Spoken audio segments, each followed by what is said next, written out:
The Muslim tribesmen of northern Nigeria gather in their thousands to welcome their Christian queen to Kaduna, the northern capital. From every part of their 250,000 square miles of territory they have come to greet her.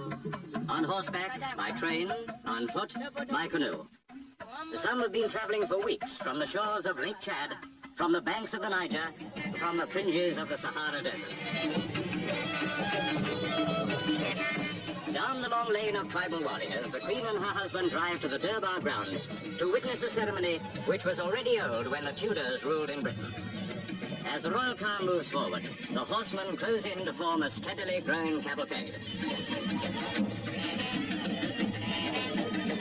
Near the royal dais are the chiefs with their retinues, leaders of many different tribes with a bewildering variety of traditions and cultures.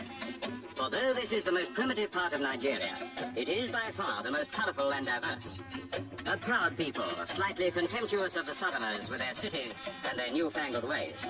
An ancient people who know how to welcome a queen. Her Majesty's car enters the arena.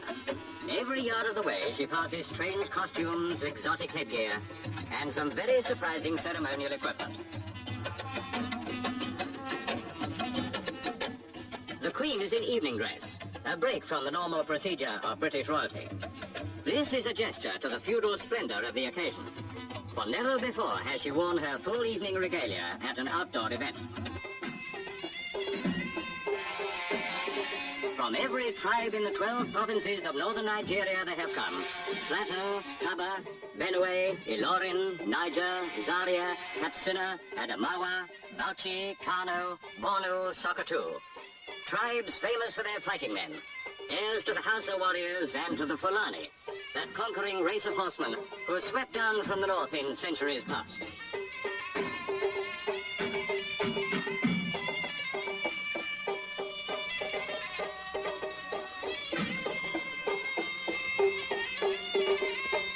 Before the royal dais, the tribal contingents pass in review. As they approach, they raise their right fists in the Hausa salute, the sign of allegiance.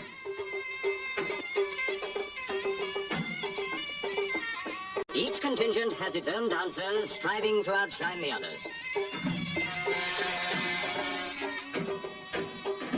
It's a strange paradox that these northern tribes, so proudly independent, are for that very reason cautious about accepting self-government too hastily.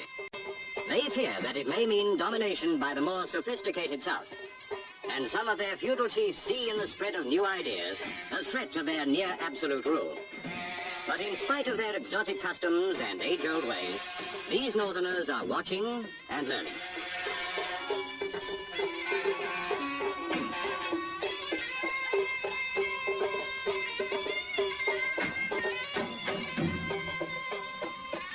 These 8-foot trumpets are used also to announce the arrival of planes at Kaduna Airport.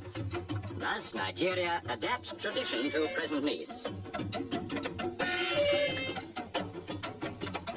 The moment is drawing near for the climax of this unforgettable day, the great Jahi Charge, perhaps the most hair-raising method of paying respect to a sovereign that the Queen is ever likely to experience.